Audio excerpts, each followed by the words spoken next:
Key number 2, LLMs are a snapshot in time. What do we mean by that? Well, we've all had the experience of looking at Google Street View. So here's an example. Let's say you're driving down the street and you are on your way to work. Suddenly, perhaps surprisingly, it switches to fall. Okay, not that surprising. So we continue down the road and something catches us out of the corner of our eye. We look down the road and sure enough, the building that was just there is no longer there. Wait, what? No, let's zoom way out for a second. I swear there's a building here. Sure enough, Google Earth View shows a building there. Wait, let's look at Street View. Nope, building is definitely missing. What's going on here? Well, we know that Google has cars that drive around and essentially take pictures of their surrounding that then get uploaded and updated to Google Street View. But we also know if you go and you look at your house, you could say, hey, my house isn't that color anymore, or I don't have that car in the driveway anymore, or we put in some landscaping, the trees look bigger, and so on. These images that you're looking at on Google Street View are a snapshot in time. And when those images are updated, that snapshot then is also updated. Well, this is exactly true for LLMs. LLMs are models that are snapshots in time. Now, what does that mean? So if you go to ChatGPT, you can ask, when is your knowledge cutoff? And ChatGPT will return, my knowledge is current up to June 2024. And it even says, if you need most up-to-date information, such as breaking news, current events, I can search the web for you. That's going to become important. Now, if we go to Duke GPT and we ask the same ChatGPT model, when is your knowledge cutoff? It will also say, my knowledge cutoff date is June 2024. So remember, we're asking the same model, whether we get to that model through Duke GPT or through ChatGPT's interface. It's the same OpenAI model, and that model was last updated in June 2024. Now, what if we want to ask about an event that's more current? So for example, what was the recent big announcement between OpenAI and Johnny Ive? Now, Johnny Ive was a well-known Apple employee who designed the iPhone. And as of this recording, there was a big announcement just a few weeks ago between OpenAI and Johnny Ive. So if I ask ChatGPT this question, the LLM that underlies ChatGPT has no knowledge of this because it was after June 2024. Just like the Google Street View has no knowledge of the building that currently resides in its location because it doesn't have that information. So what have these LLM providers done? They've enabled tools, and these tools provide context. So let's look and see what happens. Well, when we ask this recent question, we can see on ChatGPT a little tool message pop up that says searching the web. And sure enough, we get a nice summary that says Johnny Ive and OpenAI made an announcement of a partnership where OpenAI is going to invest in Johnny Ive's company called I.O. And there's much speculation that some AI-enabled, internet-connected device that Johnny Ive's company is making is then going to be run by ChatGPT and have some beautiful marriage of this technology. So again, the tool was the web search that brought in that context for the LLM to then take those results and give them back to us in this format. So here's another example. You can make a custom GPT. And a custom GPT is going to be a small little app that behaves in a certain way. You can also provide to this additional information like PDFs or context that this custom GPT, this little app, can use. So for example, I had the opportunity to design and co-lead a course called University 103 here at Duke. This course had a syllabus. So I can take the syllabus to that course and put it into this custom GPT. And here, if I just ask the model, again, June 2024 cutoff, tell me about University 103, there is going to be no knowledge of this course in the training database, and therefore the LLM won't know about this. So what we need to do then is we need to provide context. This context then is going to be pulled from the syllabus that I provided to this custom GPT. So now we pull in the syllabus, we can ask a question about University 103, and sure enough, we can get a response. University 103 is a course called Let's Talk About Digital You, da da da da da da da. So another example where the tool providing this context is going to call in this PDF of material to enable an appropriate and accurate answer to this question.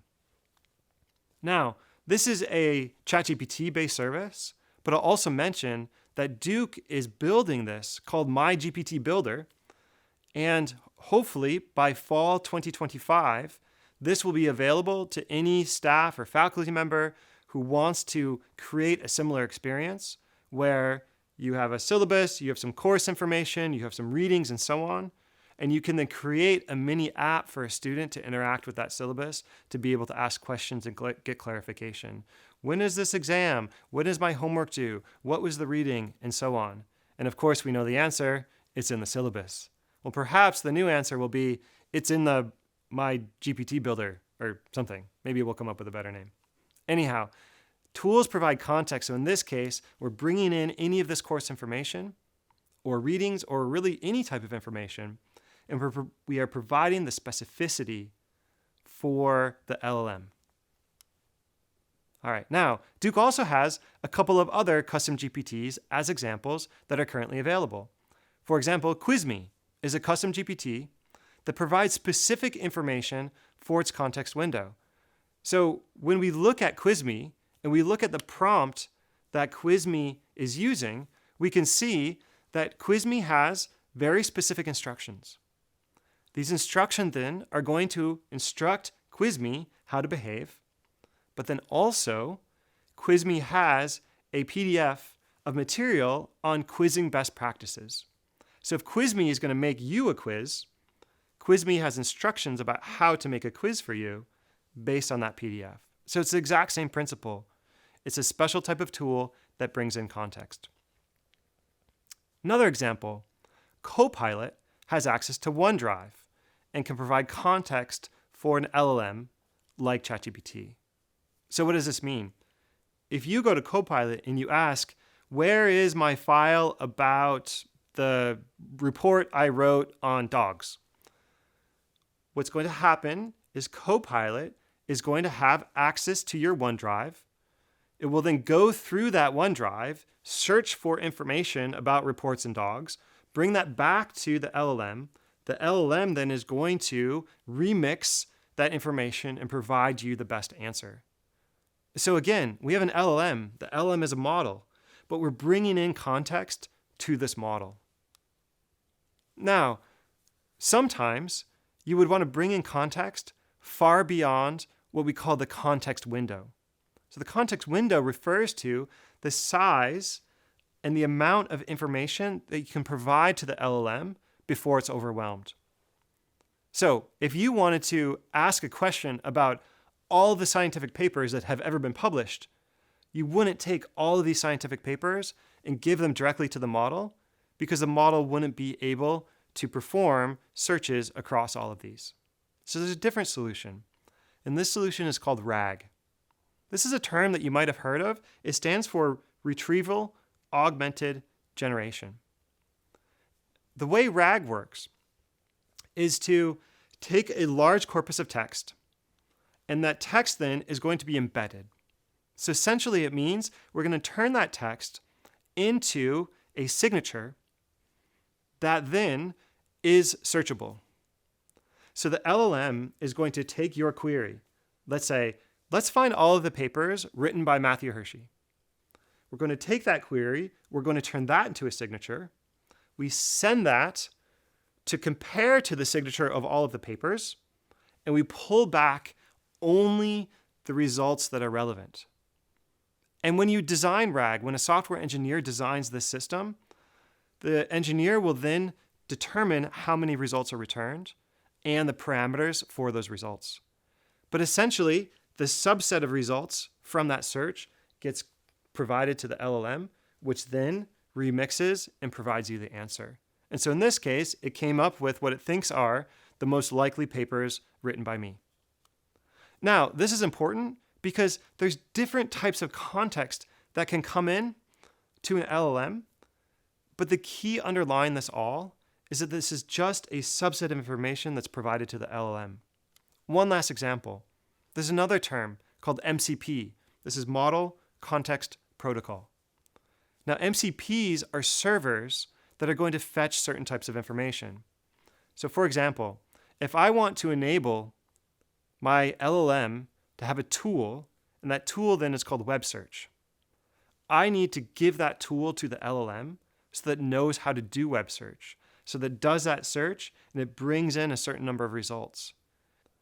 So if I want to build a tool that accesses other types of information, let's say we wanted to build a tool that enabled us to search scholars at Duke. The way we would do that is we would make an API call. An API is a way for a computer to talk to another computer. So we'd say, well, let's make an API call to scholars at Duke to pull in that information. But let's say now that you wanted to also have an LLM that talked to scholars at Duke. Well, you'd have to build another API call. And let's say you wanted to, another API call, and so on. Now, the solution to that is for one person to build one API call and wrap that in a service that's called Model Context Protocol. And now, as soon as we have an MCP server that can access scholars at Duke, then anyone with the proper credentials can access scholars at Duke and prevent us from having to build the same tool over and over again. But again, this is a tool. The tool is going to bring in a certain type of information. Who at Duke works on climate sustainability? I can go to scholars at Duke and I can pull in that information and pull out that information. And I keep saying this word context because context is the word that is used to describe the information that is provided to the LLM. Now, if we look at the evolution of LLM context window size over the past 5 years, we can see something amazing here. So when OpenAI first came out with ChatGPT, this is right here in the winter of 2020, we can see the context window size was no bigger than a blog post. You could take a blog post, put it into the context, you say, tell me what this blog is about. And it would then take that blog post and it would summarize it. But follow that green line and look at OpenAI's growth. We now can look at research papers. We can now take the entire contents of The Great Gatsby, continuing along, a Harry Potter book, War and Peace, or an entire encyclopedia volume. Or Meta announced a context window that is large enough to essentially fit the entire contents of Wikipedia into a single query. Now, this is remarkable, but what we can see is that in all of these cases, we are simply providing context. So the way to think about this is we have a prompt. The prompt is asking an LLM a question. If that question then is not going to be in that training data set, is not going to be in that model, or even if it is, we often want to provide context to help that prompt. So context is what comes in and is provided along with that prompt to enable the LLM to carry out its specific request. Tell me about the papers written by Matt. Tell me about University 103. Tell me about the recent news. Tell me about, and so on. The tell me about part, that is the prompt. The information that comes along into it, that is called context. Now, here's a thought experiment. I could go to a web search. I could say, tell me about the news between OpenAI and Johnny Ive. I would get the top page. I could select that whole page. I could copy and paste it in to my prompt box, and that could be my context. I would then say, tell me about the news. That would be my prompt. And the LLM is then going to determine what the best response is based on the context in the prompt. But tools can provide context. I don't need to go to the web to go and copy and paste and put something in. If I have a tool, the tool is what is going to provide the context. And that then is key number 2. Tools augment LLM queries, providing context. Right? ChatGPT uses browsing to get context in. Custom GPTs have PDFs that have the specific information that you're looking for. Copilot has access to OneDrive. Semantic Scholar can search the entire archive of scientific literature. MCPs enable you to build access to just about anything to provide that context to the LLM. So key number 2, tools provide context.